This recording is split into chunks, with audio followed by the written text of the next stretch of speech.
line answer. Who will be the biggest beneficiary in this year's budget? Families. Which sector irritates you most?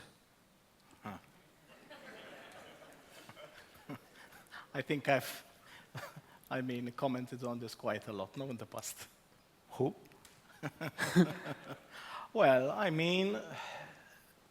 sectors which, of course, they focus most on their gains, but give two hoots about or what happens to the society at large.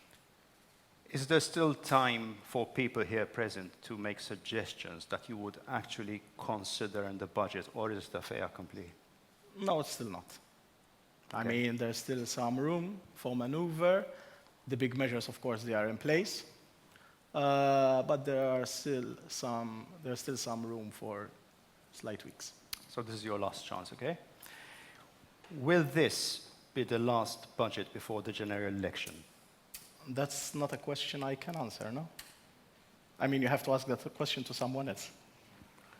Okay, that someone else said it will be the best budget ever. Will it be? It will be a good budget. It will be a nice budget. Will it be the best budget ever? That will be up to the people at large to rate. Okay, let me start with the easiest question. Will this be an election budget? I think all the budgets that I've presented were considered as election budgets, no? You know what I mean. Even the way I've replied to your question. It will be a budget which is no different to the previous ones I've read in Parliament, in the sense that I've already hinted that there will be no increase in taxation, no new taxes, but it will be a budget, of course, a responsible one, and I have to stress that, as always, the budgets presented are responsible budgets that foresee that the deficit will continue to decline gradually, and perhaps the first headline for today can be that we are seeing that for next year, the budget deficit will go below 3%. We're seeing 2.8%. So notwithstanding the measures that will be announced on Monday, we are foreseeing that the deficit for next year will go down from 3.3 this year to 2.8 next year. So you seem fairly confident that the budget measures, even from last year, have paid off? Definitely. You shifted income tax bands last year. Mm-hmm. That must have impacted in one way or another. Did it actually pay off? We are still going to collect more from the personal income tax. How much? The numbers still continue to trickle in until January, February, because, the accrual system gives us until February to account for all the income tax take for the year. But there will be, I would say, a couple of hundreds more. So hundreds of millions more collected? In income tax. And why is this? So, because obviously people are declaring now. Yes. And this is in sync with the efforts that we've been doing at the Malta Tax Administration and Customs. We all know now that over the past years, there's been a lot of effort, a lot of work, a lot of input, significant investment, in order to make sure that whatever needs to be collected is collected, and it is as a result of this that we're seeing that government revenue year in, year out is increasing beyond what can be explained through economic growth. And that's despite the fact that a number of collective agreements of government entities came into fruition, no? Yes. What you're referring to is expenditure. Expenditure, definitely it has increased given the significant collective agreement signed, and I have to say that they were quite hefty in terms of the increase. But going back to revenue, if one had to look at the increases year in, year out, the increases have been beyond 500 million each year. And for those who understand economic theory, that difference is beyond what is referred to as the tax elasticity. Meaning, if GDP goes up by 1%, tax increases should be equal to X. We have gone beyond that X. And that is a result of the effort done by the department. However, I have to say that we're still not there, and we need to do a lot more in order to make sure that we collect all the dues. You mentioned it in Parliament recently, and there was some criticism, including from the opposition, that fine, you're clamping down on tax evasion, but the big guys can still evade it because they know the rules of the game. Is this a case or not? Was that criticism unjustified? Well, I mean, the opposition's, I mean, let's put it this way, it's their work to criticize, so I don't expect otherwise. But I mean, if one had to look at the efforts done against the numbers do justify that a lot has been done. Is it true that people still work around the system? There are still a few, but the numbers have gone down significantly.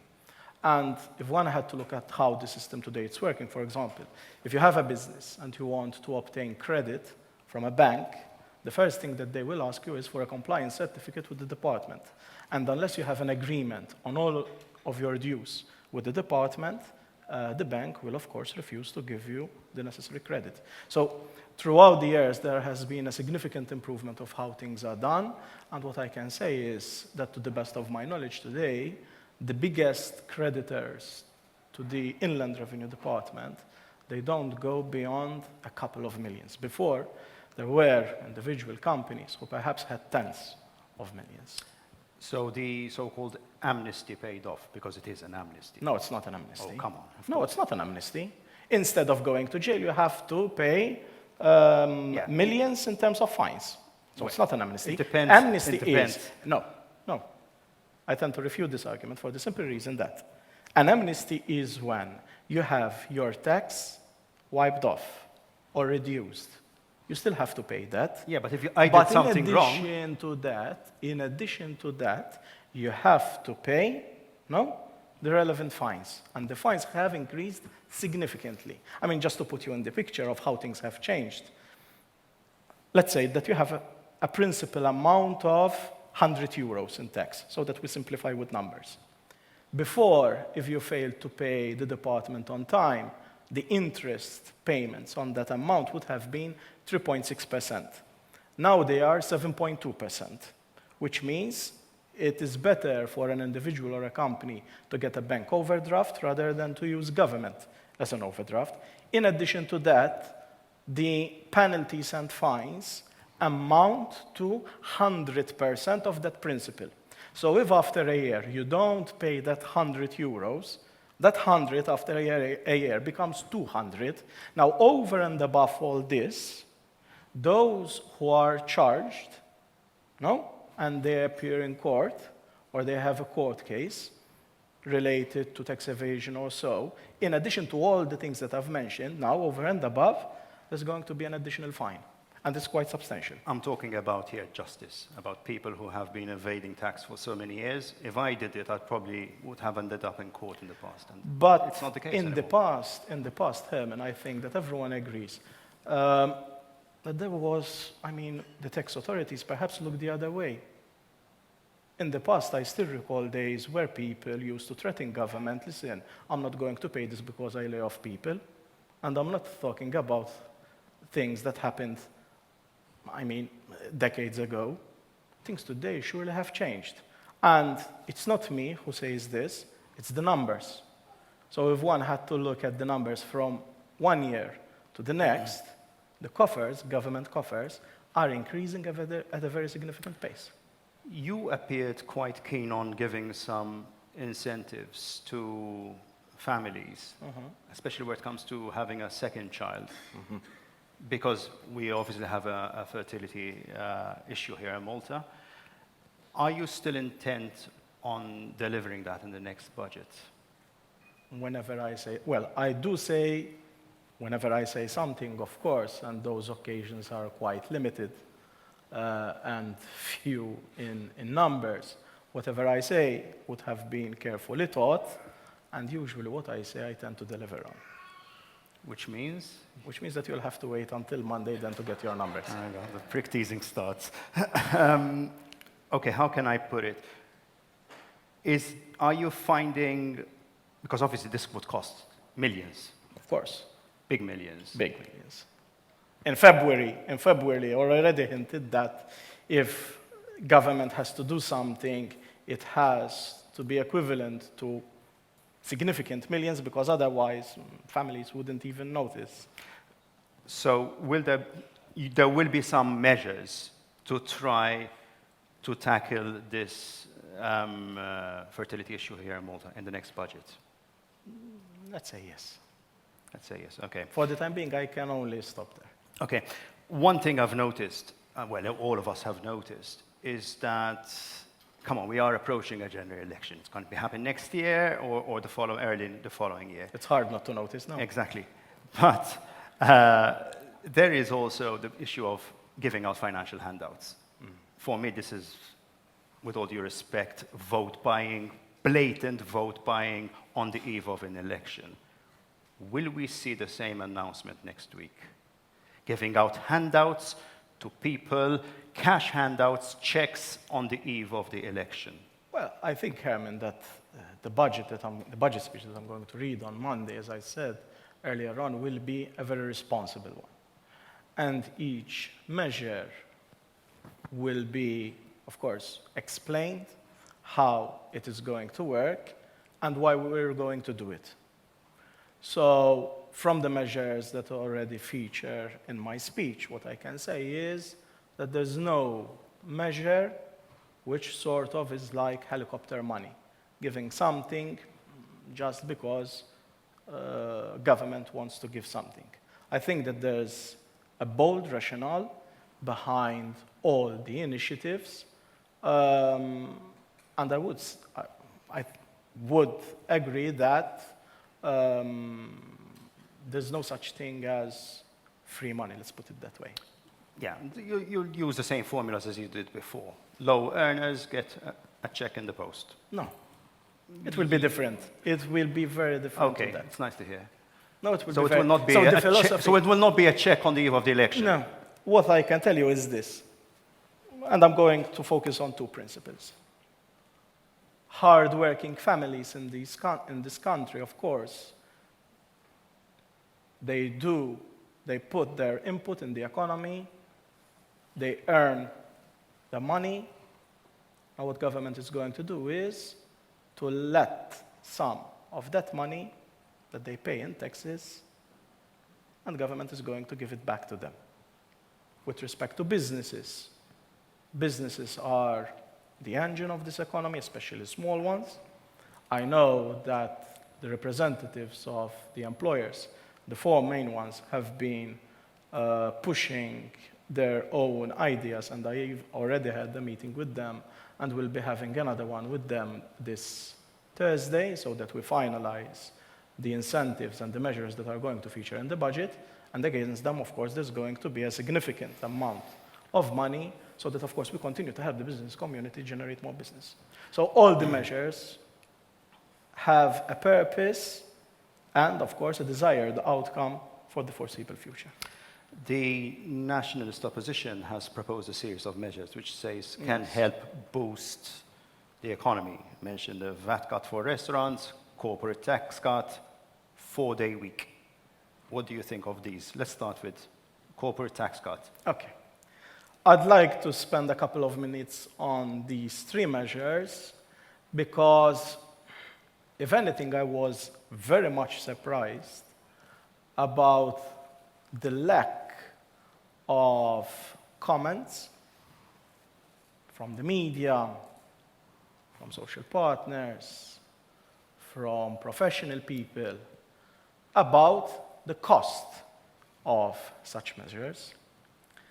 And in politics, when one fails to define something, perhaps someone else will do that job for him or her. And what I'm going to do now is to define the cost of each measure and the pitfalls, perhaps, of each and one of them. Let's start with the corporate tax. So that comes, the idea was that it is reduced from 35 to 15% for selected sectors. And that is the first problem. You cannot, with EU rules, because of state aid, differentiate between one sector and the other. The first obvious question would be, but we have 35% and an effective 5% for foreign companies. But that was negotiated about 25 years ago before we even joined the EU. So during the negotiation period. Today, things have changed.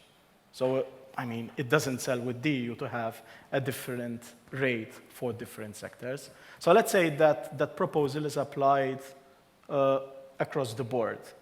It comes at a cost of circa 160 million. So from 35 to 15, that's 160 million. VAT for restaurants, from 18 to 7%.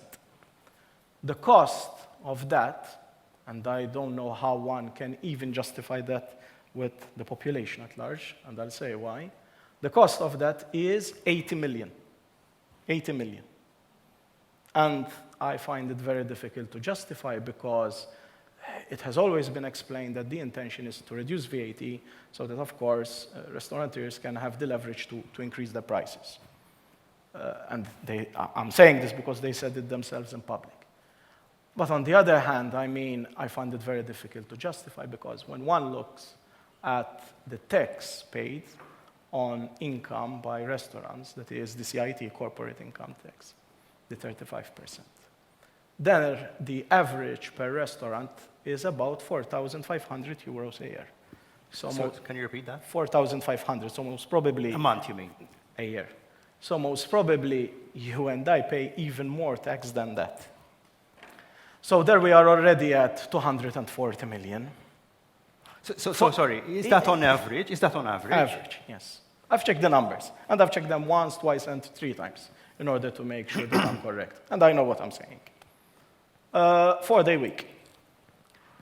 So far, what has been said is that let's try and do an experiment with the public sector.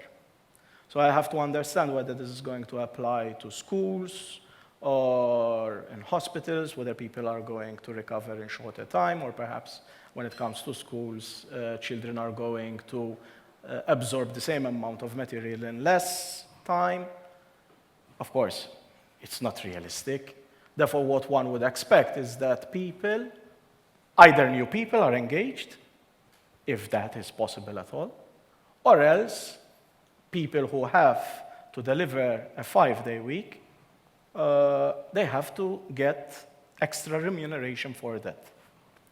And the costings that we did on this, on the government payroll and on contractual services, by and large, they amount to 360 million euros a year. And this is for everyone to check. I mean, the numbers are public. All you have to do is a 20% increase on what there is today. Not if you increase efficiency, though. I have to be convinced on that. Because everyone comes with efficiency, and that is the buzzword that always comes. No, some countries have done it, and it's worked. I'm skeptical. So tell me how you're going to increase efficiency in hospitals. Tell me how you're going to increase efficiency in schools. You can certainly increase efficiency in the public sector, which is bloated with workers.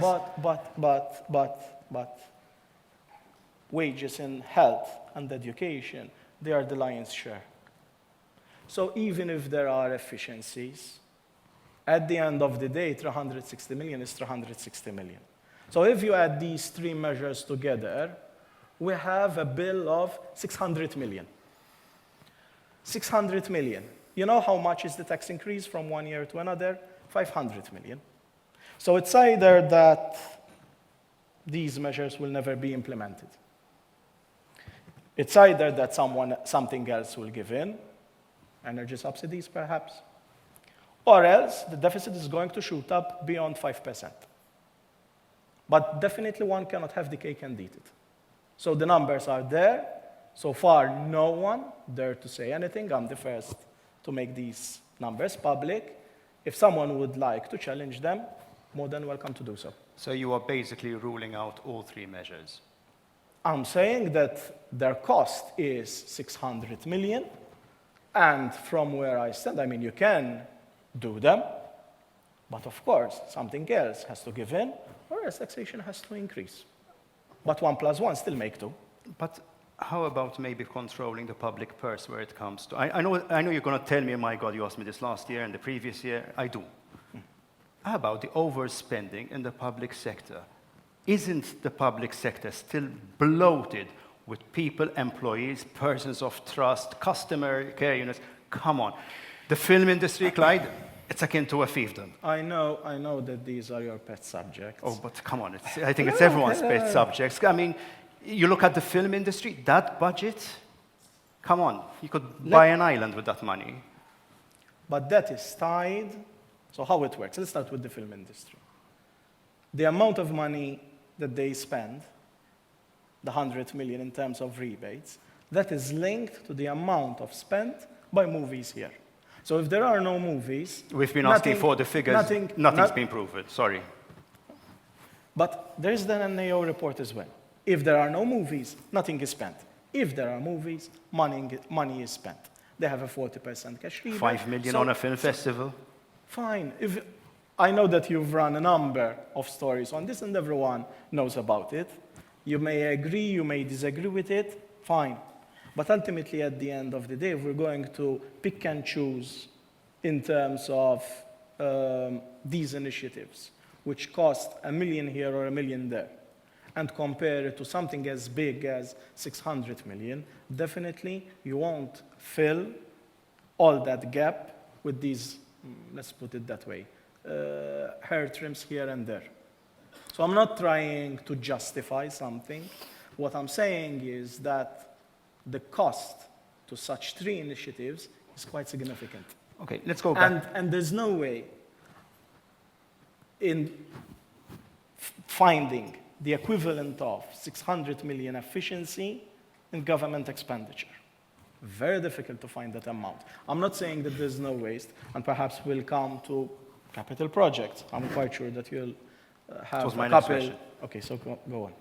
Go on with the question. No, okay. So you think with the public sector, it's okay, there might be some trims here and there, but the government does not have any intention to cut costs in the public sector, which I repeat When there is was bloated. the need for me to cut costs, I did that without any problem. So I did expenditure reviews, and I trimmed the equivalent in 2 particular years, the equivalent of 100 million. But definitely, you cannot find 600 million. Do you think their public sector is bloated? Don't you think there's reason to cut it down? And in the meantime, maybe some of those workers start going into the private sector, which is desperate for workers, instead of relying on third country nationals. Okay, so trimming. If you had to trim, you have to trim from public administration. Because on education, you cannot trim. Okay. On health, you cannot trim. Customer care. I mean, Herman, if we think that we're going to solve the problem by trimming customer care... I'm just mentioning it as an No, example. fine. I mean, you're missing the wood for the trees. And I have to see a system where the public sector in Malta gets trimmed. I mean, over the years, this issue of the public sector has always been what it is, no? So Government recruitment agency. I mean, but even if you look at other countries, small countries like Luxembourg, they have, in a way, as you're referring to it, public sectors which are quite sizable. Nevertheless, what I can say is that the public sector today, in terms of size of the total workforce, it has gone down. So whereas before it was in the whereabouts of 26, 27%, today the size of the public sector is 20% of the total workforce. So, I mean, a good number of jobs. The economy has grown tremendously, that's why. And people are rendering services. I'm not saying that each job is productive, so I'm not trying to hide from the fact that certain, let's put it this way, entities have unproductive jobs. Otherwise, I won't be credible. But to say that, or simplify that, by trimming certain jobs, government can save millions, or government is going to be super efficient, I think that that would be misleading. In terms of spending, obviously infrastructure is a major issue here for the government. Will the government be continuing with the same rate of infrastructure improvement, changes, investments? We have no other option, I think. But will you be trimming, or will No. you? No. No.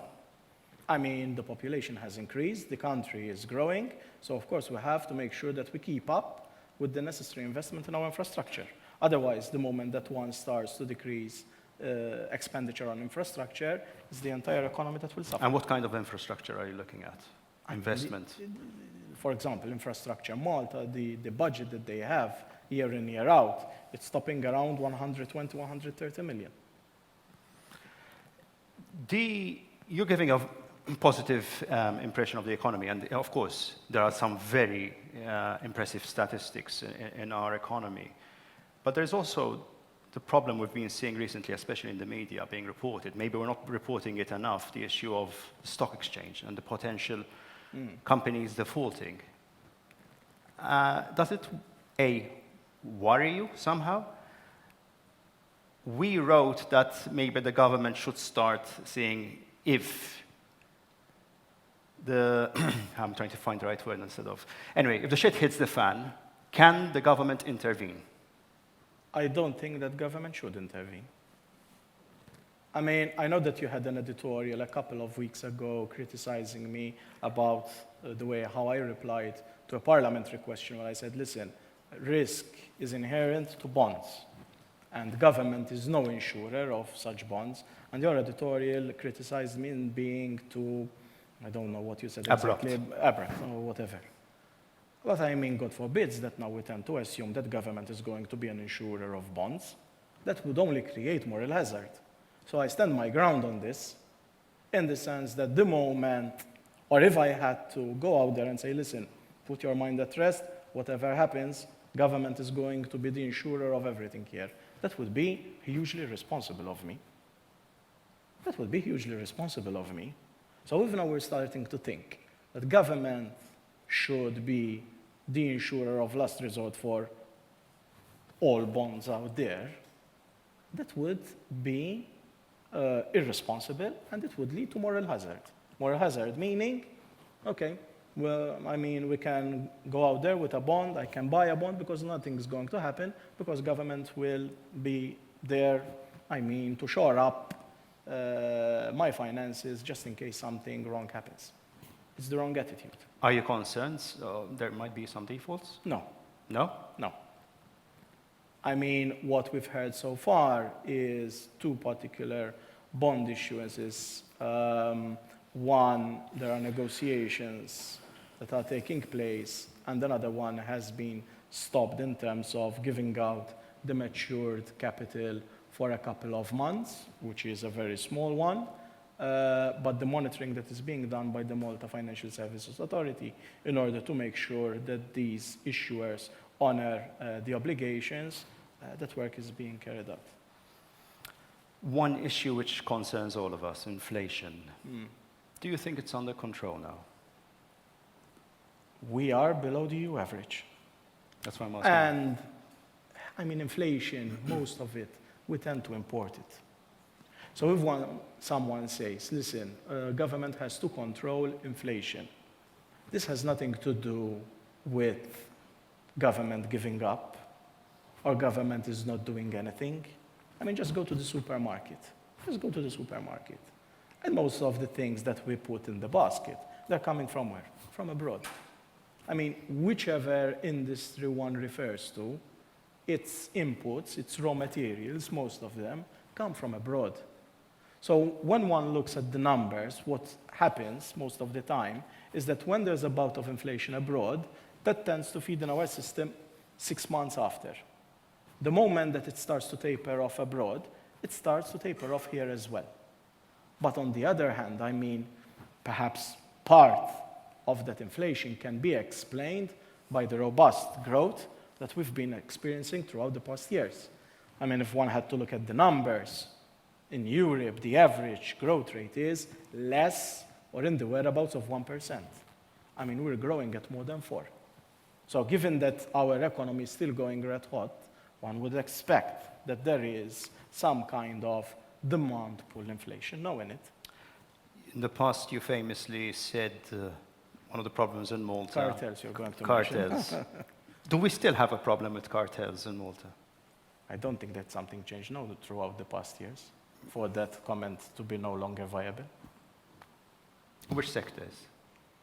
I mean, what I've said too, or whenever it was, that certain markets are characterized by cartels. Did something change for that comment to no longer be viable? I don't think so, no. You need to have, obviously, proof. And I mean, what do you expect me to show you? Our market is what it is. Our market is what it is in the sense that whether it's telephony, banking, the suppliers are quite limited. It's not like you have markets which are characterized by a significant number of suppliers. So really and truly, it's quite natural that whoever is present in a particular market tries as much as possible to squeeze profits out of its production. I mean, it's no rocket science, no. No. But obviously, I'm asking this because back to inflation. It's an open secret. The gap between the have and the have-nots keeps growing. You know, there are people becoming very rich in this country and people who cannot keep up with the cost of living. Now, I know the government is subsidizing certain essentials like fuel and electricity, but still, they cannot keep up. Will there be anything in this budget to really help the working class here? So, I tend to disagree on what you said that the gulf between the have and the have-nots is increasing. I mean, our Gini coefficient, by and large, is still one of the lowest in Europe, meaning that there are other countries in Europe where inequality is by far more than what it is here. How can one explain the inequality that we have? Well, of course, one of the phenomena that started to manifest itself since 20 years ago was the fact that our economy, our markets, started to open themselves to the market forces out there as a result of Malta joining the EU. So whereas before everything was sheltered and everything was subsidized, the fact that now each market is on its own, meaning the hotel and restaurant industry, now they have to compete much more than they used to compete before. The financial industry, now it has to compete, or it has more opportunities than what it had before. So the fact that there is this divergence that is being created between the sector, thanks to the opportunities and or the challenges that each sector is facing on its own, then of course this has created a divergent trend in wages. And what is happening is that from the 60th, 70th percentile onwards, the percent increase in wages year in, year out has been quite significant. Now, of course, what's the role of government in all this? I think that the number of measures that we've been doing throughout the past years has been quite significant, and I'll mention just one. For a good number of years in this country, we've been debating the need to adjust the cost of living mechanism. And the excuse has always been that requires the agreement of the three parties in order to adjust it, i.e. government, employers, employees.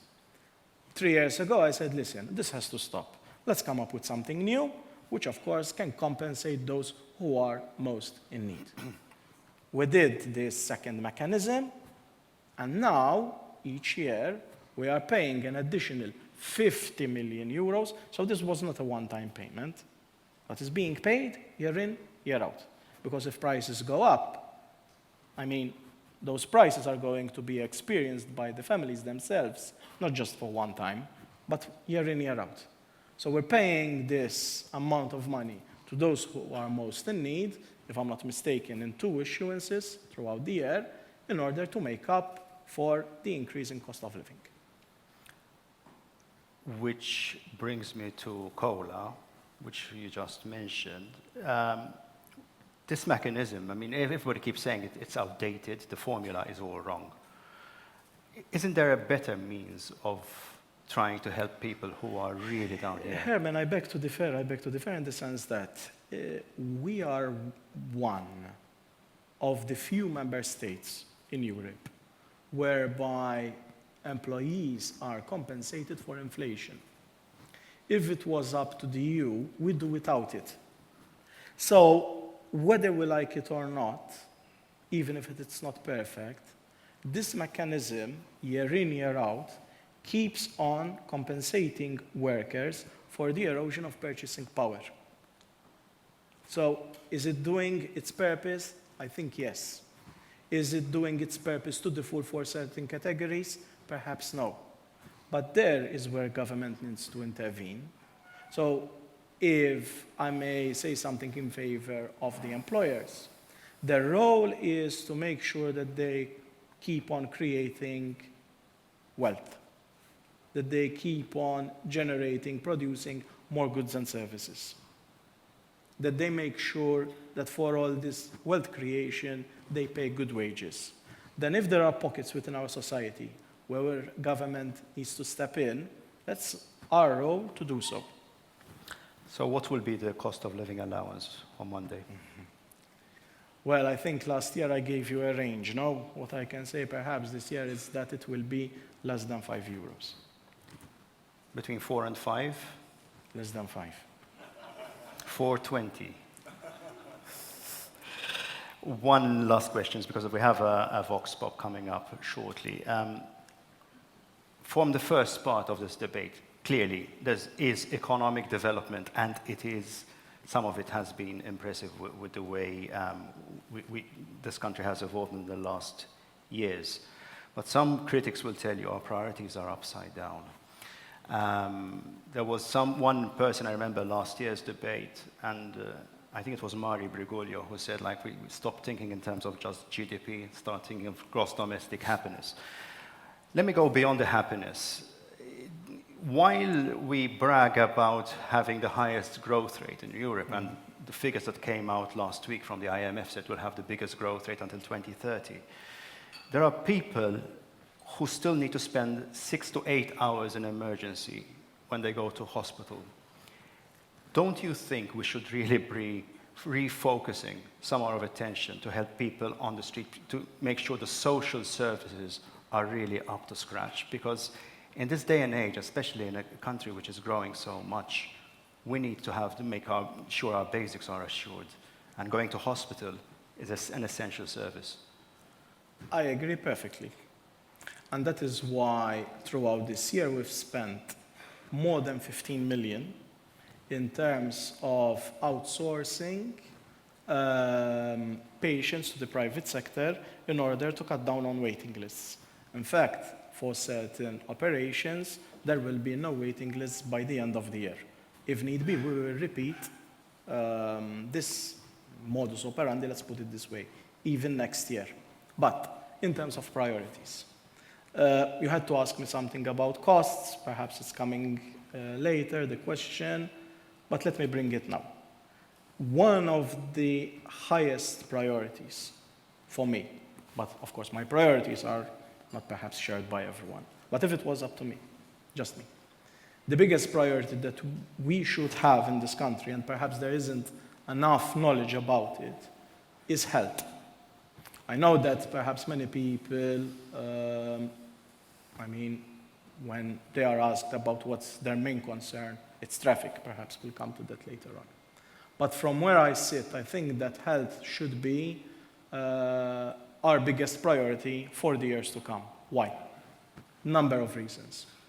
First and foremost, the inflation that is being seen in specific medicine, in specific treatments, especially oncology, is exponential. I was, throughout the budget workings, I was looking at the bill, the way how it's likely to increase year in, year out for the next 5 years. And by and large, even to keep up with the latest, technology, medicine that's coming out, that bill, on just these things, I'm not referring to wages or operations themselves, Just the pills themselves, to be very simplified. That bill is going up by about, or it's likely to go up by about 60 to 80 million a year. 80, an additional 80, and that is quite significant. That is quite significant. I mean, the fact that we have one of the highest longevity rates in Europe, it's good, but also it means that that will be costly. So I'm not saying that we should try to economize on these things. Far from it. Because if there's something that everyone holds dear to his heart is his health and that of his relatives. And I think that we tend to overlook this, or we tend to take it for granted. So the fact that health inflation is so significant and we still expect to have the best medical treatment across the globe, I think that requires a lot of attention and dedication. And that's why, therefore, my skepticism on other things is what it is. Before we get to the other things, sticking to health, so what you're saying is this issue of farming out certain services to the private sector is working? Yes, and I'm in favor of that, because if there's the infrastructure out there, if the private sector can deliver certain things, let's make use of that infrastructure. It does not necessarily mean, so for example, cataracts. I mean, if government has, I don't know how many theaters we have or personnel to deliver on that, but if the private sector has underutilized capacity, government pays for that, there are specified rates, and we get the service. And in no time this year, we would have managed to do without that waiting list. Thank you. So that's the first part. I'd like to introduce a vox pop, a very short vox pop that our journalist Emma Borge carried out earlier this week, asking them, if you were the finance minister, what would you prioritize? Here's what some people had to say. Cheaper than Malta. They must open and give a chance to the investors to come from outside and to give a boost to the economy inside. The poorer side of Malta, like the ones suffering with poverty and they're struggling to make ends meet, like I think that they should get more help from the government like that, because it's all so selfish here. Like they all just want to build apartments and hotels, and then there's people homeless or single mothers like not being able to feed their children. I think they should put more money into that. الراجل المرأة عندها بزن أكتر انترويتو biex trabbi tfal, speċjalment tfal b'diżabilità. Żidiet fil-paga tar-raġel. Per esempio l-pensjoni, fimni, u tibla iwa. Lem sejrin, pero fimni, il-gvern ekollu borma u nofsa vojta rrit jara kif ħajem li għal-ewwel biex da, ġifieri, pero nerġa' ngħid u ninsisti fiha din. Illu nibat messaġġ il-politikanti kollha illi kif qed jgħidu dal-aħħar meta laħaq Alex Borg, ħallukom mill-kuluri. Issa billi jkollok ċertu opinjoni, jkoll għaliex le. Imma għaliex aħna pajjiż bħal da għandna kollox, għandna l-ġawra noqogħdu niġġieldu jiena li b'rispett kollu min iġġieled fuq il-politika hija ignoranza. U hawnhekk nispera ma taqtalix li qed ngħid. Hija ignoranza, min iġġieled fuq il-politika hija ignoranza. Kull gvern li kien hawn ipprova jagħmel mill-aħjar għall-poplu ġenerali.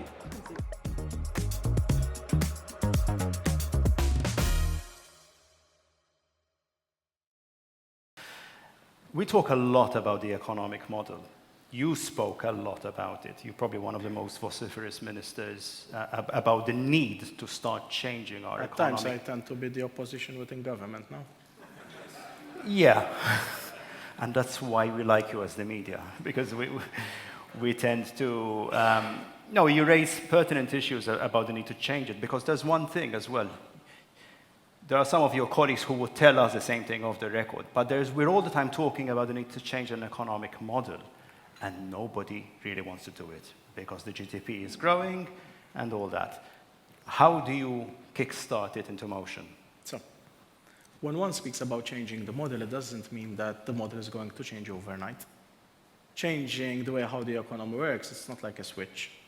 Now it's on, then it's off. It doesn't work out like that. if there's a comment that I'd like to draw upon, if I'm not mistaken, was said by the gentleman, the last one. He said it's like a pot. Now, if half of it is full, then government can only distribute what's left in the other half.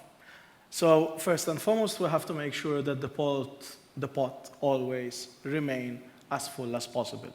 Because ultimately, at the end of the day, as we've seen, everyone comes with his own or her own shopping list. And that is what ultimately, at the end of the day, most people would be after. But in order to come to your question, how we're going to change this? For example, in the measures that I'm going to mention with respect to the employers, a good number of them will be aimed to help the industry at large to become more capital intensive.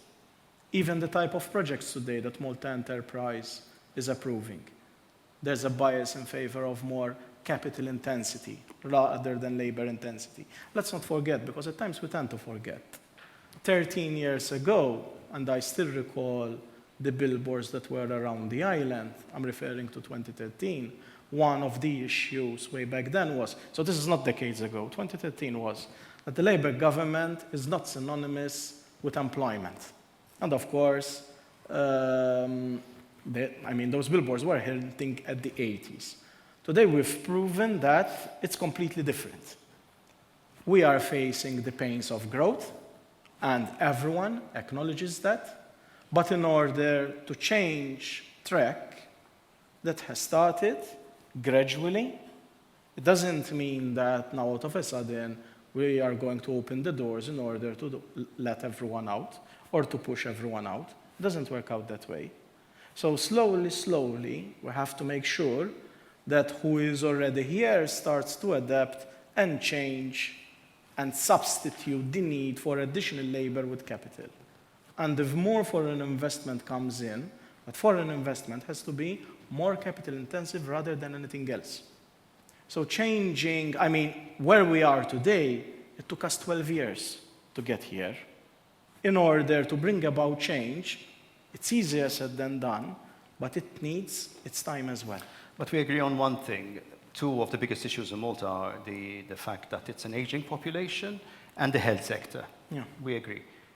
Who services those two sectors? TCNs. Yes. And without TCNs, this country will collapse. Of course. We agree. Yes. How can you change it? By giving more capital investment, more capital initiatives, it's not going to really help. So notice what I've said. We're not going to push people out or to open the doors in order to let people out. The people that we have, they are here and they are rendering a service. But at the end of the day, that pot still needs to remain full year in, year out. Now, in order to fill that pot, we need to make sure that the generation of wealth, the creation of wealth that we have comes more from capital as opposed to labor.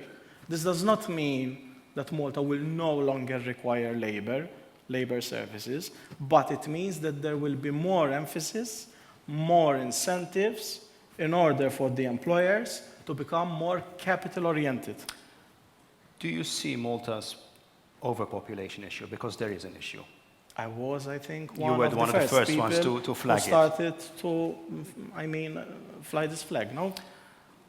Do you think it's plateaued, or do you think it's increasing, but it's under control? Well, the increase has diminished. There's still an increase, but it has diminished. As I said, by and large, within the next 2-3 years, our population should be in the whereabouts of 600,000 people. But, of course, what we have to make sure is that looking forward, although the economy will still require people, we have to become more capital-oriented. So you're saying between 2 to 3 years population, we're going there, 600,000? Because right now we're about 570,000 or so. So the 800,000 prediction That was 2040. 2040. You think we will still reach that figure? The numbers will continue to increase. Now, whether we reach it or not, we have to see that what we're doing works perhaps we need to put in more efforts and more money for this capitalization to happen. But when I said that, listen, if we don't do anything, so what in economics we refer to is the ceteris paribus. No? Everything else being equal, if we don't do anything, by 2040, we will reach the 800,000 mark. Those comments way back then by myself were intended in order to push the government in order to do something so that we don't get there. And of course, these efforts are meant in order to stabilize the population at a much lower rate. Is there a willingness in the cabinet, though, to change this model? I think that willingness is there because even the people spoke when they voted during the last European Parliament elections. You think it's because of the overpopulation issue? One of the many issues. Definitely it was. Okay. Yeah, but again, the figures since then have grown. As I said, Herman, don't expect that you're increasing your population by X amount, and then the next day, no, it gets down to zero. It doesn't work. It's it never doesn't gonna work. go You don't do an engine brake to an economy. No, what I'm questioning is that we are still relying on a low-wage, high-labor model, basically. We pay them peanuts, we get people who can barely afford to pay rent, we are seeing homelessness, and this is becoming chronic now. So, I'm not going to try and diminish what you're saying, far from it. But saying that the economy is dependent on low-wage jobs is far from true. It's far from true. Because if we had to look at certain sectors today, whether it's the financial industry, professional, gaming, mention and have it, these sectors are struggling to find people, and they are paying jobs at very high rates.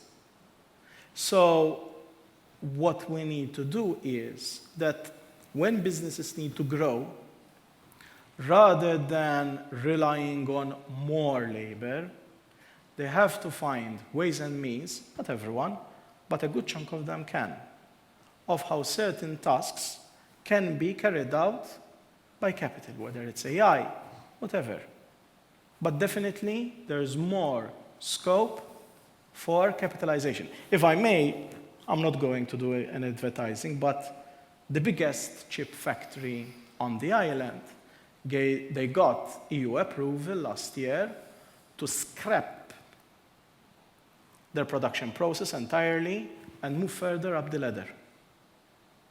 So what they are going to do in a couple of months' time is that their production process is going to be much more productive thanks to a lot of capital investment.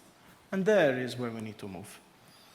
So that I gave you just one example. With respect to the financial industry, everyone today has realized that Malta can no longer remain a jurisdiction where we offer our services with respect to just tax consultancy.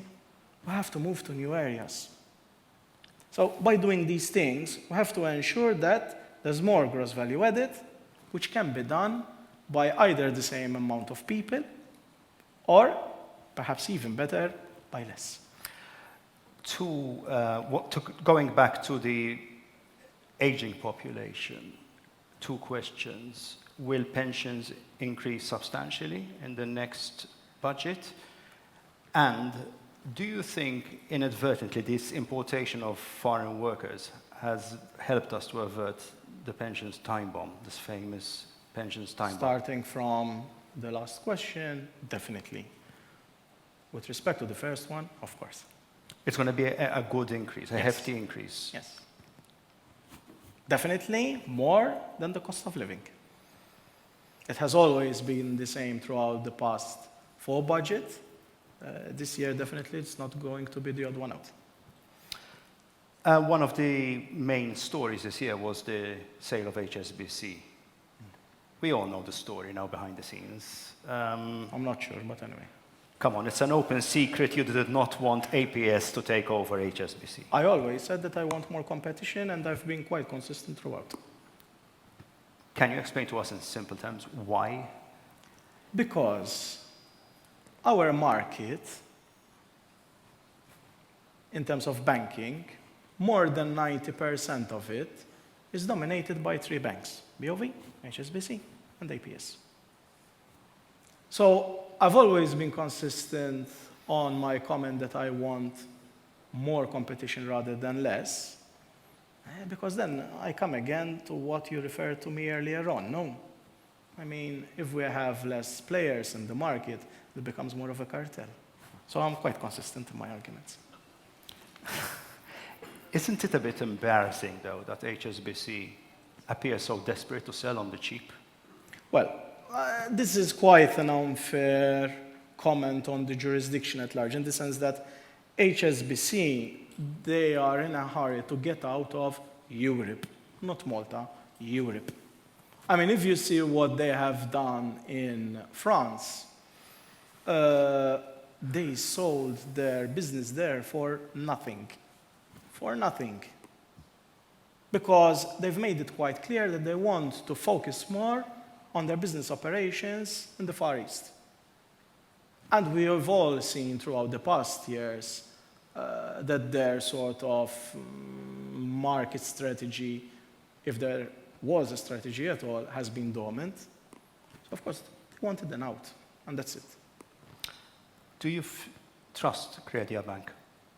Well, of course, trust is something that one earns. After 12 months of a lot of things happening behind the scenes, that's why first I questioned whether you know all the story, but a lot has happened behind the scenes. Now we have a bank which is coming from the Eurozone. Anything that they are doing or that they will be doing has to be approved by MFSA, but not just that, it has also to be approved by the ECB. So that gives some kind of reassurance, of course, out there to the consumers. Do you think Malta still has a bit of a bad reputation because of what happened in 2020 with the grey listing? It has improved significantly. You don't think it was a mortal blow then? So I'm not saying, no, definitely no. With respect to HSBC, no. And the financial sector industry? I mean, we've been through a rough patch, I cannot say otherwise. But a lot of work has been done, and a lot of the damage has been undone. So everything comes through a lot of hard work and building again and regaining again the trust. One subject we've discussed at length sometimes, you and I, the construction industry. You yourself, however, have called, there should be a shift away from the construction industry. But I'm sorry to say, the appeal fell on deaf ears. Do you feel alone in the cabinet? I sometimes admire St. John the Baptist, no.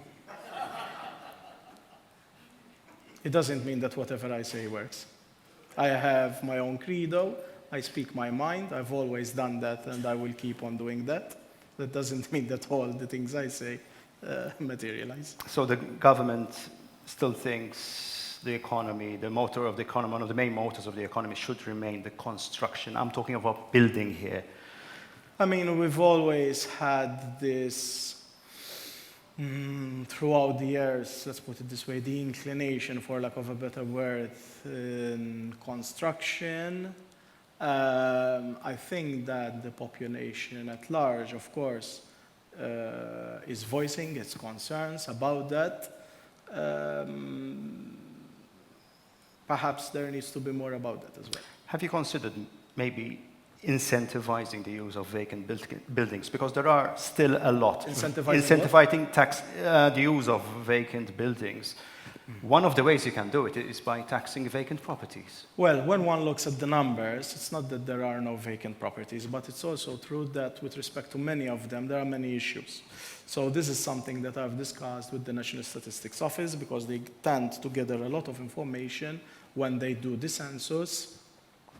And although in terms of numbers, it appears that there are thousands, big thousands of vacant dwellings, it's not the case. I think that one of the main reasons why the price of property or construction is what it is, first and foremost, there's the tourism industry. So the fact that the demand from tourists has increased so much over the years, and we're approaching the 4 million mark, the demand for rooms has increased substantially. Apart from hotels, we have Airbnb and the like. And given that there are the numbers, and the numbers are quite strong, the supply is there to cater for that as well. So you don't think the time has come, even if you tax, even if just half of those buildings can be restructured, rebuilt, whatever, you don't think it's in your interest to actually make sure? I'm not saying that it's not in the interest or something else. I think that the root of the problem is, or there are two. One, what I've just mentioned, tourism, through the increase in population. If those two had to stop, for sake of simplicity, increasing in numbers, then the demand for more construction or more housing would simply go down. More than a year of KM Airlines, is it sustainable? A lot of work has been done. The workforce has been reduced from 1,000 people to 400 people. Finally, in the second year, we're seeing a positive EBITDA, which hasn't been the case for a very long time. There's still more work that needs to be done. The strategy is to make sure that we fill the coffers of the airline. So whereas before, and I'm going to use the common language used in the industry, whereas before it was having more bumps on seats, my philosophy is rather different. Let's make sure that we manage to cover more than what it takes for our bottom line. Because at the end of the day, the rules of the single market are there for everyone to abide by. For a company to remain in business, it has to register black numbers at the end of the day. And it cannot afford to be in the red forever. So of course, the strategy has to be that the company, wherever it flies to, it manages to earn a positive contribution from that operation. And what about the privatization? That is still, of course, on my books. Every now and then, someone calls or we approach perhaps potential parties in order to see whether we can, as it has been agreed with the Commission, to have some kind of partial privatization. And there's nobody who's really I'm not saying so that, close? No. For the time being, no. But we have open channels. Tourism, numbers, this is something which comes up all the time. Is it really in our interest to reduce the numbers? We keep talking about quality tourists. I'm not confident that the numbers will go down. So, of course, the numbers, if we're close to the 4 million, no one definitely will say, let's go for less than that. What we have to make sure, though, is that rather than keep on increasing the numbers, because the size of the island is what it is, we have to make sure that we improve the quality of the people that we get. How? No, it's easier said than done. It's easier said than done. So you can only improve by opening routes to places, to destinations where people are more affluent. Let me tell you something about this. And I know it from my experience in KM. So KM operates to 17 destinations, 16 in Europe, 1 to Istanbul. And when we were doing the restructuring exercise, in order to see whether there are other airports where KM can fly to, what came out from certain software, because the company can track people from where they are traveling, was that there isn't any other airport in Europe where there is enough volume or where people are affluent that much to justify destinations with a legacy airline. So what this means is that there aren't markets in Europe where there is a significant volume of affluent people. So it is what it is for KM. That is why we have focused our operations on what we have right now. But for Malta to attract quality tourists, definitely that cannot be achieved through Europe. It has to be achieved through other destinations. And you're working on that? Recently, there was an announcement with respect to the routes being opened to the US. There is more work that is being done to other destinations. Like? When things materialize, perhaps that will be a new site. Okay. Vision 2050 says spend per tourist will double. Come off it. Within the next 10 years, I believe. There's Neville around. Can tourist spend actually double in just a few years? Well, that is an ambitious target that has been set by the authors. Well, in nominal terms, definitely it will increase substantially. As an economist, I would be more after the real spend rather than the nominal, because the nominal, I'm quite sure that it will almost double. Okay, let's talk about the elephant in the room. Yes, which one? Traffic. Was there many? It came out also in the Vox Pop we did.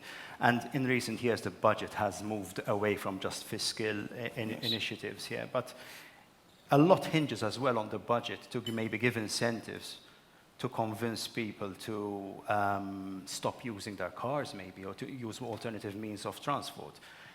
Let's start off with something you said recently. You said this is the silly season, I think, when people started mentioning the parties, the two parties, one thing they agree upon is on a mass transportation system. And you mentioned, it's a silly season. Perhaps so far I'm the only one who voiced my opinion in terms of skepticism against the two proposals. Why? I'll tell you why. In this country, we have a long history, irrespective of whoever was in government, that whenever we tend to embark on big capital projects, those big capital projects tend to end up in significant cost overruns. Now, if we're speaking of a metro, let me first speak about the fiscal, then I'll go to the practicality of everything. When we refer to the tram or metro, definitely in order to do these projects, one has to incur not a couple of millions, but definitely it will run into the billions. And in both instances, these projects, they have to be carried over 3-4 legislations, if not more. So one can only imagine the significant amount of cost overruns that would be incurred. That's only the first part of the story. No one is mentioning the cost that one would need to maintain them. Now, of course, this would be in parallel to the subsidies that we already have for the public transport system. So as a finance minister, I don't feel at ease to have a straight face in public and say, okay, I'm fine with this, I'm quite sure that it will work and there will be there's going to be no impact on the fiscal at large. I cannot say that. Because whether it's one or the other, if there are cost overruns, the cost overruns are not going to be 10 million or 20 million. They're going to be a couple of billions. And so far, no one is talking about this. Apart from this, for the two systems to work, whether it's one or the other, someone wants to tell the population at large that they have to give up their cars. Full stop. Full stop. Can you justify all that investment and people still keep on using their cars? Third thing, we're not a nation that enjoys walking. No. Is someone here willing to take up the tram or metro or whatever it is and walk 20 or 30 minutes way back home? In the morning and in the afternoon or evening? Perhaps you'll do it, but I'm not seeing too many hands around. So these are the things that first we have to discuss before going on to these niceties. I know that perhaps this is a dream of many, and at times I tend to spoil the fun, I know. But I prefer to be a realistic person, rather than to sell something which at the end of the day it's very difficult to materialize. And I'm being critical of both proposals. And it's my job to do that, because I think it would be dishonest of me not to say so and say it as it is. So before we start dreaming about things that will end up in the billions, because it's very easy to contract, it's very easy to say we're going to do this. But the moment that then things start to go haywire, this will mean billions and not millions, and not millions. So I'm very skeptical, and I think I'm duty-bound to speak my mind about this for the simple reason that I don't want this country to go along something and then we realize that we're doing a mistake. So these are choices that entail, I repeat, and I will keep on repeating myself, billions of euros and not millions, and if we get it wrong, we'll screw it royally. So you're ruling out this mass transportation system? I'm ruling out. I'm speaking my mind. You're speaking your mind, but you are, as a finance minister, you think it's a bad idea. So far, I'm not convinced. You spoke about the use of the car, and it's true. We're enamored with our car, we don't like walking, but ultimately, isn't it maybe the government's job, as tough as it may be, to tax the use of the car? And abroad, when we go abroad, we always have to pay for parking, for example. Over here, we expect everything for free. But first, I have to see that conversation happening, and I don't think that both political parties want to do it. Do you agree with that, though? No, I'm not saying whether I agree or not. I'm asking you a question. No, okay. I mean, I think that mass transportation is not economically feasible. If you look at Luxembourg is the richest country per capita in Europe. They don't have a metro, they have a tram. And they have a tram, of course, because land over there is quite abundantly available. Over here, I have to see how a tram is going to work in our narrow streets. I mean, for me, I'm not an architect, but it's quite inconceivable for me how it can I'm asking you about the cars, though. No, coming to the cars. So given that we're a city, we're almost a city, we cannot do without them. We cannot do without them. So is it the case that we need to have more buses and a significantly improved bus system? Fine. Do we need to throw a couple of millions more to that system? All well and good. But I don't think that in a small island like ours, we can do without cars. I know you're not the transport minister, and maybe it's a bit unfair to push you on this, but you're the finance minister who can incentivize or disincentivize certain use, for example, of cars. We have a problem that came out clearly from the Vox Pop, and I'm sure everybody over here, we have people who didn't show up today because of traffic. What can you do as finance minister to shift this mentality? You mentioned buses. Do we need more buses? Do we need to penalize the use of the car? Do you think, as finance minister, we got to a stage where we have to do something? Because people are stuck in traffic every day. And it is something that, of course, is the pace of growth that we have, that has materialized over time. So I don't think that's an issue of penalizing people. I'm quite sure that if we had to go down that route, everyone would be against it. Because for us, I as know a everyone will be population. against it. Everybody will. You're right. But as finance minister, you need to take some tough decisions. So why do I need to do a suicide if I'm right? Because politically, it might not be popular, but it would still be a suicide. But it is a chronic thing. We had a survey it would last still week be in a the suicide. Times, and But it's still a suicide. Yeah, but hang on. Some people admire you because you're a straight talker, and you do the right thing even though it might not be popular. But somebody from government needs to understand that we need to provide a system which is workable to cater for the overpopulation. And fine, you might not agree with the mass transportation system, but we need to have alternative means to convince me not to use my car. I'm all for in improving the systems that we have and perhaps augmenting them by having, different ways how buses work. But in having significant infrastructure that may be impossible to realize whether it's under or overground. Let's be realistic. Let's be realistic. Okay, couple more easier questions before we open the floor. Do you support party financing? Tricky question. So my answer to that is neither yes nor a no. And not to sit on the fence, but I'll tell you why.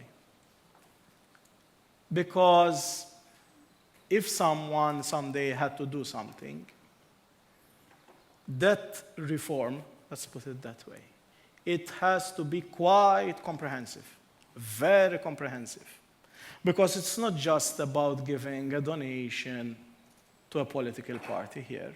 Political parties in Malta, they are very much different from political parties abroad.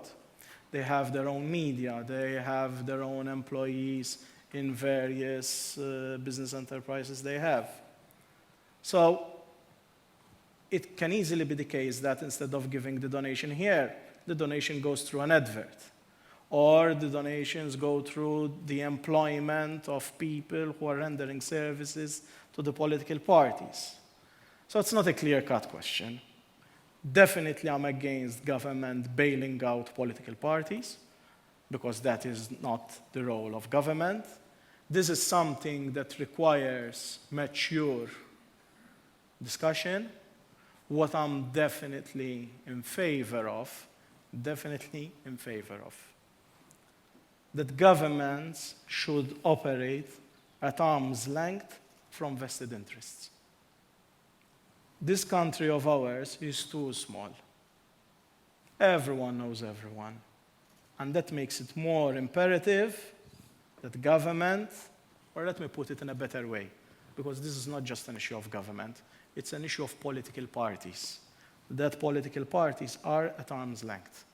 Because many a times, and has become quite a logo of many candidates and people involved in politics, everyone wants to appear as near the people and humbly amongst the people, but perhaps that at times tends to be quite, how should I say, abused from certain segments within society. And therefore, I think that the most appropriate way, and if we had to go in that direction one day, is that we have to ensure that there's arm's length between interested groups, vested groups, that have certain interests in society, and political parties. Because today, the demarcation perhaps is a bit murky. How do you see AI impacting the economy in the next 5 years? Malta has always been at the forefront when it comes to technology, especially digitalization. And I think that it would be a big mistake if we had to miss or be late to the adoption of or integration of more AI into our production processes. Definitely this is the way where the economy globally is heading. And I think, and this is something as well that's going to feature into the budget next week, is that we have to push more the private sector to embrace this form of new technology. I'd like to ask a trick question before we start the discussion with the audience. You know, there was that issue with Binance last week and the MCCF. Do you think the MCCF should have accepted that donation? Well, from what I have followed and from what I know since His Excellency President Vella was in office, I think most of the issue revolved around the fact that this company that you're mentioning wanted the individuals to open an account themselves so that the donation would be transferred personally in that account. And there was a lot of negotiation around this issue. Now, at the end of the day, of course, from what we've learned, it seems that those negotiations led nowhere. Let me put it this way. You either give to the charity or you don't give it money. So just don't dance around it. I think I'm being quite diplomatic now over here. Too diplomatic. We don't even Anyway, I'd like to open the floor to some questions. If you have any comments, questions to the Minister, yeah, we can start from here. Maybe have some lights, because I can't see anything. My goodness, I'm the first.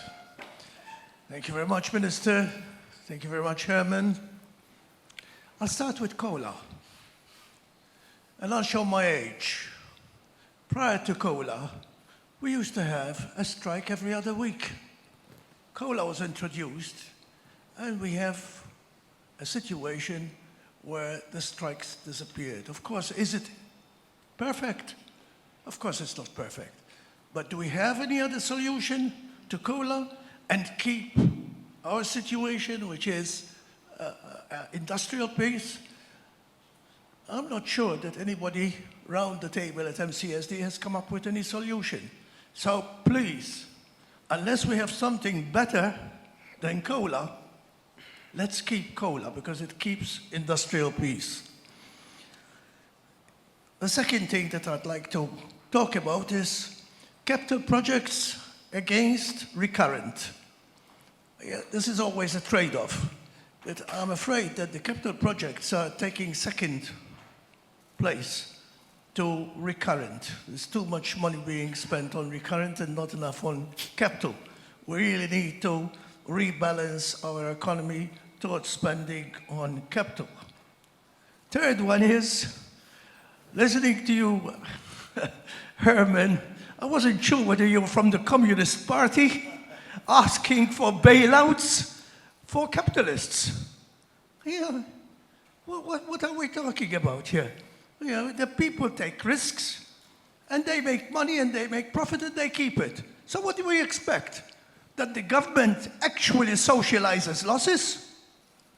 My goodness.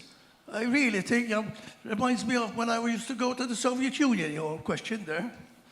And the last one is National Airline, Minister. The National Airline must remain national. Don't ever think of selling off that National Airline to a foreign company, because it won't remain national, and their interests will be very different from what our interests are in tourism. Thank you very much. Thank you.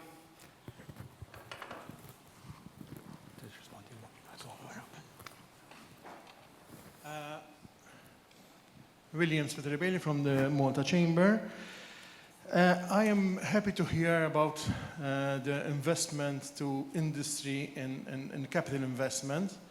And I think that we think as a chamber that this needs to be also associated with the need, the dire need for businesses also to invest in performance reviews of their processes, even in conjunction with what you, Minister, have just said just in the last couple of points about moving towards new technologies, towards AI, towards automation, and towards digitization.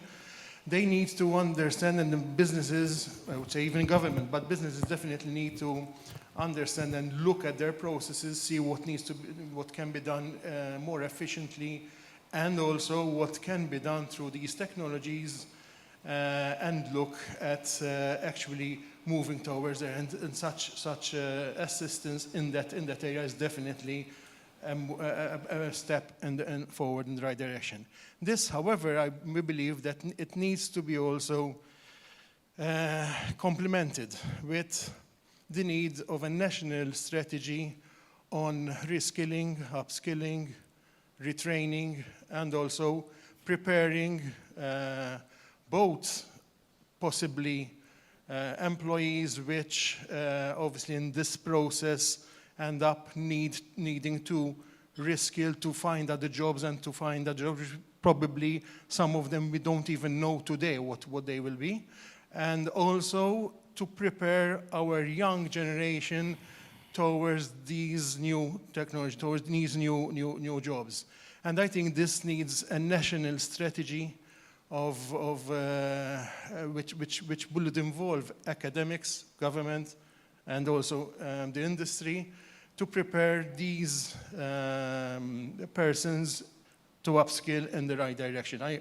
Last week I had a meeting with the ambassador of India to Malta, and she was telling me actually that India are doing something similar. All right, it's a bit different, but they have actually set up units where the academics, where the education department is discussing with industry out of India, in their case, to prepare these persons for the particular industries, and then sending them well-prepared, well-trained to that industry. And I think we can do something similar here for us, also for the Maltese environment, Maltese employees, because we will move there, and probably it will happen closer rather than later.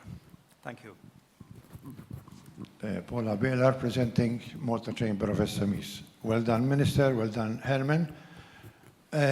Minister, we've compromised with you about the corporate tax, and we're negotiating with you for other incentives. Will you say no to the 4-day week? You said that it's going to cost 300 million. We are, as a chamber, I myself, I'm against the 4-day week. I am, old enough now, and if this 4-day week will be introduced here in Malta, the economy will go down, and everybody will regret it. I know there is a lot of pressure for this 4-day week. Minister, will you say no to the 4-day week? Yes or no? Let's not be, both parties are playing with this 4-day week. Let's not do it. And I would like whether you will confirm to say no. We know how you are, even in cabinet. If there is a compromise, you say yes or no. Thank you. Thank you. Before we take any other questions, let's take You Tony. want why yes or no? So, 2 comments, or 3. Let's start with Tony's comment about the airline. The majority stakeholder will always remain government. But definitely, there must be the involvement of the private sector within the airline, even also to make the airline itself more sensible to the private market forces. I've always said that the airline that we had and the new one, they cannot be treated as a government department. They should be run on commercial lines. And to me, this is quite like the Bible, where it concerns the airline. So that is why, more than anyone else, I want the involvement of the private sector into that company. With respect to what William said, definitely the budget is going in that direction. I will be having more talks this week with the representative of the employer so that we make sure that the pot of money that's going to be in the budget for them is as productive as possible. Coming to Mr. Isabella, question about the 4-day week. This question has been asked by another newspaper, online newspaper, to me 2 years ago. And my answer of 2 years ago is still the answer that I'm going to give right now. For the economy, and even for the benefit of people themselves, to enjoy shorter working week, people have to become more productive. Definitely much more productive than they are today. We risk that if we go for something like this now, when this productivity is not there, we do like that dog who had a bone in his mouth. He was looking and then at the reflection in the water. He thought that there's a bigger bone. He opened his jaw. He lost the bone that he had in his mouth, and he ended up with nothing. So what I'm trying to say over here is that let's be careful what we wish for. We're here today because a lot of sacrifice has been done. And of course, I tend to appreciate that people at large would like to enjoy more leisure. Fine, all granted. And that means that the economy has advanced quite a lot. But we have to be careful. Because in order to be where Paul is saying, or even where other people have mentioned so far, that is, we work less for the same pay, So far, money doesn't grow on trees, or it doesn't fall like manna from sky. So we have to make sure that we're more productive. When that productivity comes by, which today is still not there, I would be convinced that we should go there. But until that materializes, I'm not convinced at all. And that's why today I started to throw out there some numbers so that everyone starts to understand what this means. For the public sector alone, it means 360 million. Now that money has to come from somewhere, let alone for the private sector. So I do understand that everyone would like to enjoy more leisure, fine, but let's be careful. So I think I'm being quite clear in what I said. Definitely this is something that will be discussed at MCSD level. It's something that the country should aspire to achieve, definitely. Because well-being is measured on a number of things. Amongst them is to work less and enjoy more leisure. That is what development is about. Are we there yet? I don't think so. And spend less time in traffic. More questions? That is an evil that we have to, Yeah. I mean... Sorry, pick up. Phil.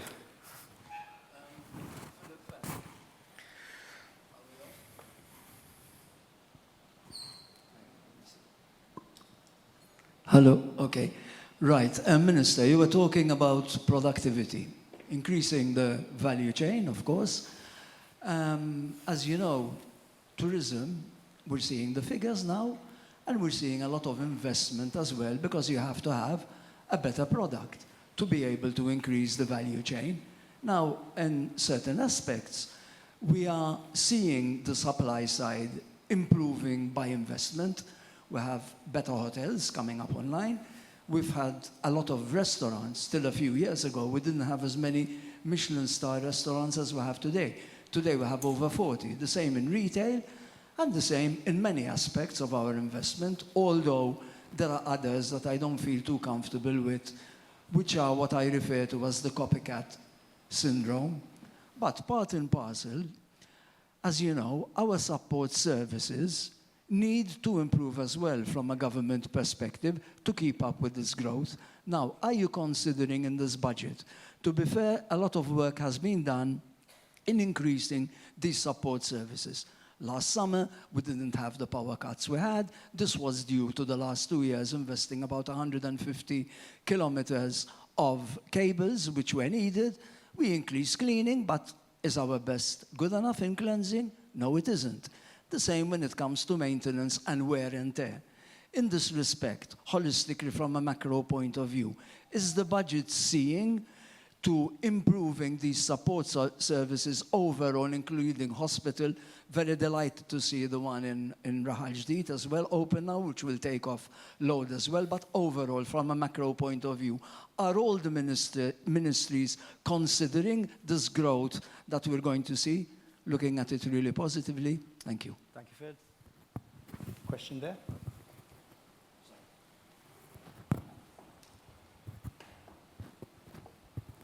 Hello. Okay. Hello, Michael from KSU. Thank you to the Times for organizing all this, and thank you to the Minister for once again making himself available for questions.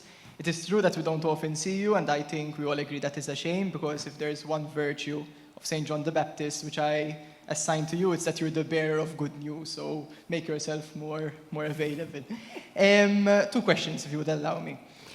First one, you said that one of the biggest challenges that we face is the demographic crisis.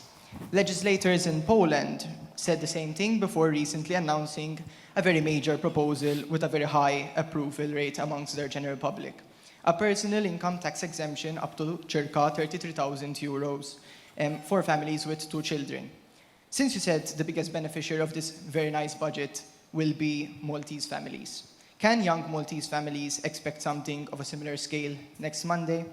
And the second question, you also mentioned that you do not feel that the gap between the top and the bottom strands of our society is growing.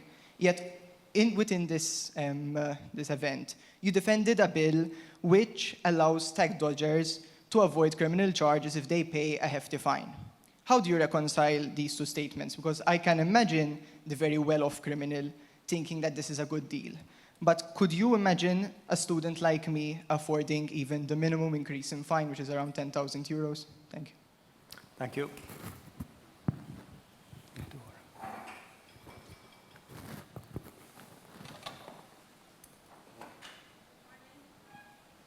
Good morning, Minister.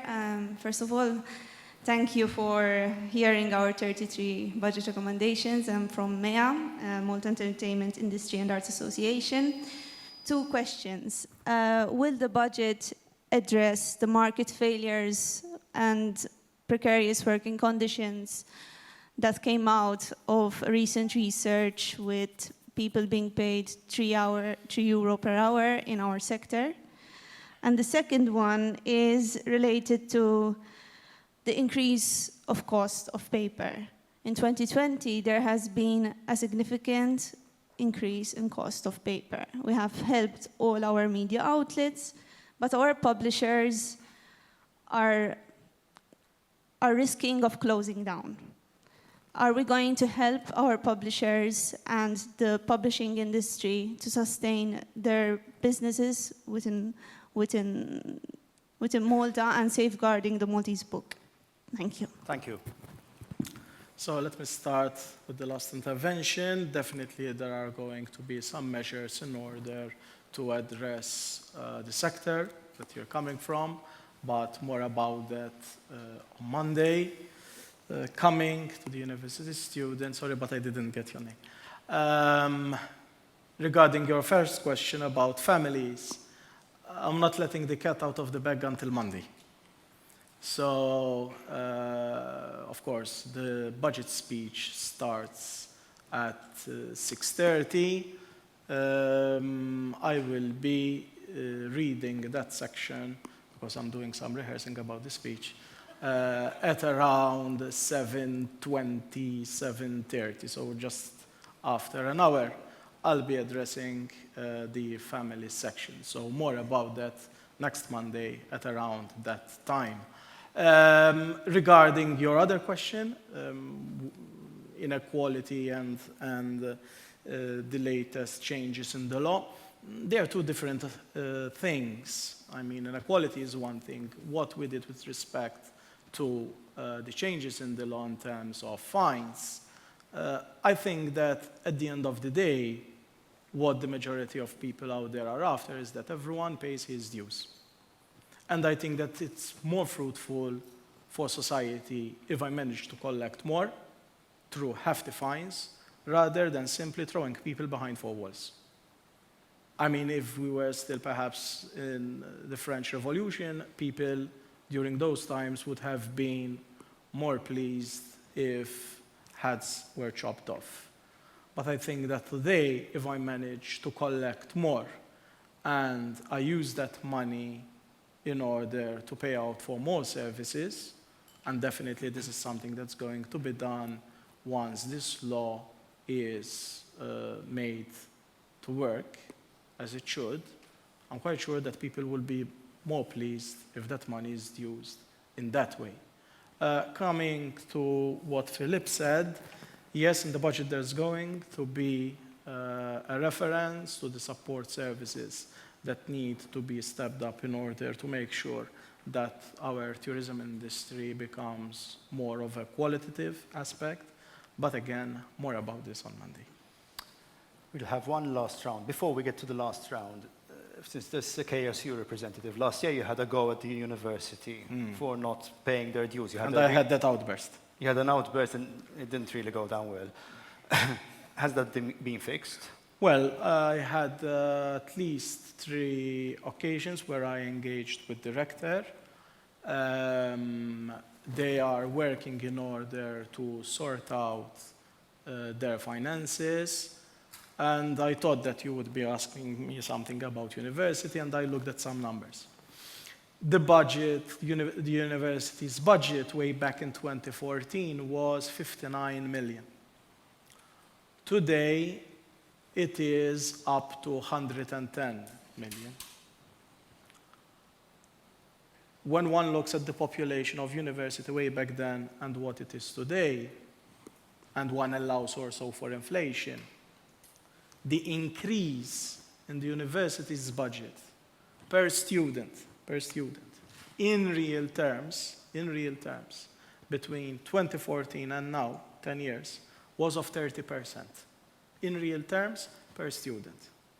So if one tries to give the wrong impression that our university is underfunded, it's not the case. All I'm just saying is that government is putting in all the necessary money, because ultimately at the end of the day we need to make sure that we invest in human capital. All I'm asking for, like you asked me, is that money is used efficiently and effectively. One last round. Do we have anyone else? Questions? There's somebody here, there. Vanessa? We've spoken about the state pension, Minister, but what about occupational pensions? Are you going to take this a little bit further? Can I answer this? Yes. Because it's quite a lengthy answer that I would like to give. So, as you know, last year I said that government is working in introducing occupational pensions. So far, there has been a consultation together with the sector. There has been a lot of response in terms of feedback. I've met with the Insurance Association, if I'm not mistaken, at least 3 times. There are still some points where the two sides, i.e. government and the Insurance Association, are not agreeing. However, both of us agree that somehow we need to get there. I want them to be on board as well, but at the same time, we still have to untie some knots that are still present.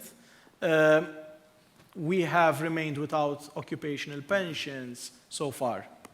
Of course, there's the need to do them, but I want to be sure that whatever we do is in the interest of the population at large. Meaning, and I've said this also to the Insurance Association, I'm not going to rush through the changes that need to be done.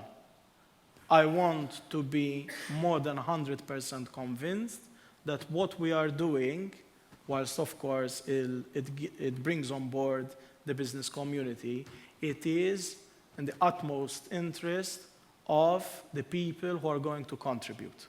If I'm not convinced, I'll just stop in terms of delivering this new initiative.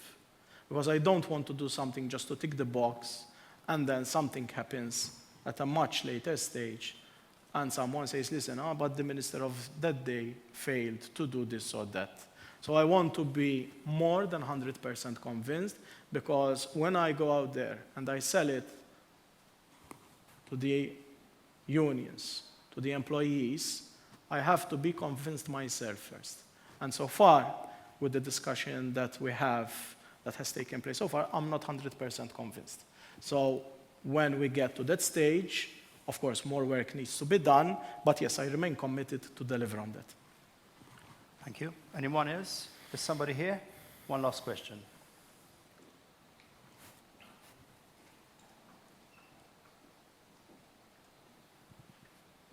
Thank you, Minister. I'm Francesca, a law student at the University of Malta.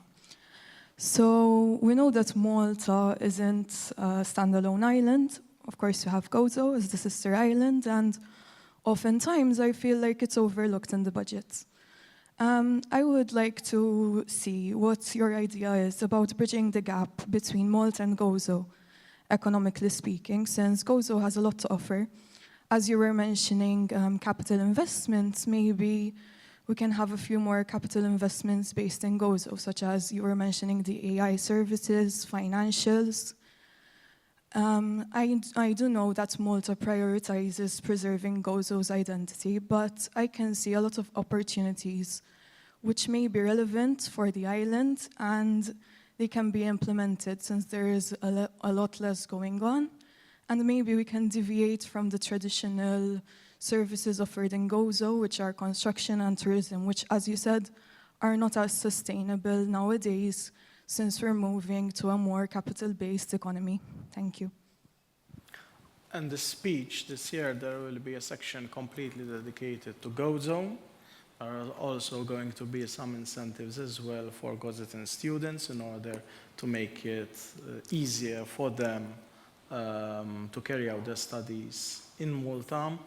But also, where it concerns the economy in Gozo, yes, there's the need for a bigger push in order to make sure that certain sustainable business root themselves in Gozo. Again, it is easier said than done because, of course, the limitations in Gozo, they are more, let's put it this way, drastic than what they are in Malta. But nevertheless, Gozo is going to get its fair share in the budget. And I'm assuming the famous Gozo to Malta tunnel is dead in the water. I mean, let's move on to something else. Okay. Just one last question. If I had to, broadly speaking, say, what is you as finance minister, what is the biggest challenge ahead? Is it the inequality, the environment, health, or AI? There are a number of challenges. I mean, definitely, I'm not short of them. But I think that when it comes to this budget, it's going to be a budget that gives to families and businesses alike. Moving forward, I think that more effort needs to be done on the health sector because, as you mentioned earlier on, we have an aging society, we have a population that is growing, our longevity is increasing as well, so definitely there's going to be more demand than what we have now with respect to health services. Thank you very much. Thank you. Before we leave, I'd like to thank our sponsors, the Stivala Group, Bank of Valletta, Forvis Mazars, and the OHSA. We hope to see you again this time next year. If with Clyde Caruana as finance minister, without, if there's an election, no election. We'll see. Thank you very much. Thank you, Clyde. Thank you.